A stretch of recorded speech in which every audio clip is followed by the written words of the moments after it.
রাধে রাধে, হরে কৃষ্ণ। আমরা এসেছি নরহরি ধাম, নবদ্বীপে নরহরি ধাম। এখানে এসেছি, অত্যন্ত সুন্দর এক স্থান। দেখুন আপনারা সবাই, হ্যাঁ, দারুণ জায়গা, দারুণ জায়গা, অপূর্ব। দেখুন কি সুন্দর, দেখুন কি সুন্দর,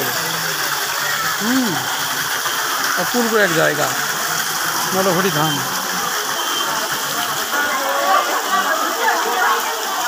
দেখুন কি সুন্দর জায়গা নরহরি ধাম। ভেতরে চলেছি, গুফার ভেতর দিয়ে, গুফা দেখুন, এই গুফার ভেতর দিয়ে চলেছি এই নরহরি ধামে। অত্যন্ত সুন্দর প্রাকৃতিক সৌন্দর্য মণ্ডিত এক স্থান নবদ্বীপ ধামে নরহরি ধাম, যেখানে বিশ্বের সবথেকে উঁচু চৈতন্য মহাপ্রভু আছেন। 60 ফুট উঁচু চৈতন্য মহাপ্রভু। এখানে আসলে দর্শন করতে পারবেন। যদি গৌর নহিত তবে কি হইত, কেমনে ধরিতাম দে রাধার মহিমা, প্রেমর সীমা জগতে জানা তোকে। যদি গৌর নহিত তবে কি হইত, কেমনে ধরিতাম দে। বিশ্বের সবথেকে উঁচু চৈতন্য মহাপ্রভুর বিগ্রহ এখানে আছে। 60 ফুট উঁচু চৈতন্য মহাপ্রভু বিগ্রহ এই মন্দিরেই আছে। দেখুন সেই অপূর্ব সুন্দর মহাপ্রভুকে, দেখুন কি সুন্দর স্থান, অপরূপ প্রাকৃতিক সৌন্দর্য মণ্ডিত এই যে ধাম নরহরি ধাম, যেটি দেখলে আপনাদের হৃদয় মন সব ভরে উঠবে আনন্দে। কি সুন্দর দেখুন নরহরি ধামের সেই চিত্রাবলী। ভগবান শ্রীকৃষ্ণ তিনি বৃন্দাবন ধামে রাসলীলা সংগঠিত করে থাকেন সবসময়। সেই দিব্য রাসলীলার সচিত্র আপনারা দর্শন করুন। বিভিন্ন প্রদর্শনী এখানে স্টল আকারে দেওয়া আছে। হ্যাঁ, বজরংবলী হনুমানজি, রঘুপতি রাঘব রাজা রাম, পতিত পাবন सीताराम, आरती कीजय हनुमान लला की, आरती कीजय हनुमान लला की। দেখুন সেই বজরংবলী হনুমান, জগাই মাধাই উদ্ধার, চোর লীলা, হ্যাঁ, অপূর্ব সুন্দর সমস্ত লীলাবলী আপনারা দর্শন করুন এই ধামে। দেখুন সেই বিখ্যাত রথ, কি সুন্দর রথ, দেখুন দারুণ সুন্দর, দারুণ সুন্দর অপূর্ব বিগ্রহ। দর্শন করে হৃদয়কে রসিত করুন, আনন্দে মন ভরে উঠবে। দেখুন কি সুন্দর মহাপ্রভু। সেই ঝাড়খণ্ডের জঙ্গলে যখন যাচ্ছিলেন, সেখানে বাঘ, হরিণ, সিংহ সমস্ত প্রাণী তারা একসাথে হরিনামে মত্ত হয়েছিলেন।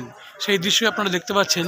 সেই ঝাড়খণ্ডের জঙ্গলে মহাপ্রভুর সেই চলে যাওয়া, এবং সেখানে সমস্ত পশু পক্ষীরাও ভগবানের সাথে তারা হরিনামে মত্ত হয়েছিলেন। সেই দৃশ্য আপনারা দেখতে পাচ্ছেন। দেখুন কি সুন্দর, অপূর্ব। শ্রীকৃষ্ণ শ্রীদাম সুদাম দাম্বসুদাম তাদের বিভিন্ন সখাবৃন্দের সঙ্গে সেই গোষ্ঠলীলা করতেন। হ্যাঁ, একসাথে বসে তারা গল্প গুজব, আনন্দ, এবং যে যার বাড়ি থেকে তার মা যা দিয়ে দিয়েছে সেই খাবার এনে একসঙ্গে বসে তারা দুপুরবেলায় আহার করতেন। সেই দৃশ্য আপনারা দর্শন করছেন। দেখুন সেই ষড়গোস্বামী যারা হলেন শ্রীরূপ সনাতন ভট্ট রঘুনাথ, শ্রীজীব গোপাল ভট্ট দাস রঘুনাথ, যারাই মহাপ্রভুর পথপ্রদর্শিত সেই যে হরিনামকে সারা বিশ্বে প্রচলন করেন, সেই ষড়গোস্বামীকে আপনারা দর্শন করছেন। জয় রূপ সনাতন ভট্ট রঘুনাথ, শ্রীজীব গোপাল ভট্ট দাস রঘুনাথ, এই 6 গোসাই করি চরণ বন্দন, যাহা হইতে বিঘ্ন নাশ অভীষ্ট পূরণ। এই 6 গোসাই যার মুই তার দাস, তাসবর পদ রেণু মোর পঞ্চগ্রাস, তাদেরও চরণে সেবী ভক্ত শনে বাস, জনমে জনমে হয় এই অভিলাষ। এই 6 গোসাই যবে ব্রজে কৈলাবাস, রাধা কৃষ্ণের নিত্যলীলা করিলা প্রকাশ। মনের আনন্দে বল হরি ভজ বৃন্দাবন, শ্রী গুরু বৈষ্ণব পদে মজাইয়া মন, শ্রীগুরু বৈষ্ণব পদ পদ্ম করিয়াস, নাম সংকীর্তন কহে নরোত্তম দাস। দিব্য সুন্দর, অপূর্ব সুন্দর স্থান, দেখলে পরে আপনাদের মন ভরে উঠবে আনন্দে। এই ভগবানের মন্দির, ভগবানের স্থান, এ এক আনন্দময় স্থান।